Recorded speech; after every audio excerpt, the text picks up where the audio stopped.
వాక్యం చెప్తుంది, దేవా మేము నీ ఆలయములో నీ కృపను గురించి ధ్యానించితిమి అని. దేవుని ఆలయము ఏమిటి? మీ శరీరములు దేవుని ఆలయములని ఎరుగరా అని పౌలు గారు అన్నారు.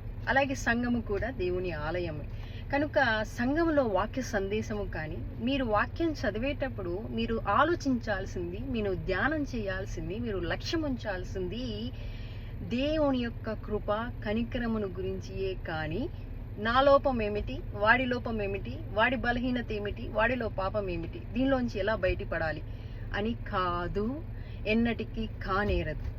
అలాగా మీరు దేవుని యొక్క కృపా కనికరమును గురించి మీరు ధ్యానించినప్పుడు మీ హృదయం అంతా ప్రభువుతో నింపబడుతుంది. గుర్తుపెట్టుకోండి, వెలుగు వచ్చిన చోట చీకటి ఆటోమేటిక్గా వెళ్ళిపోతుంది.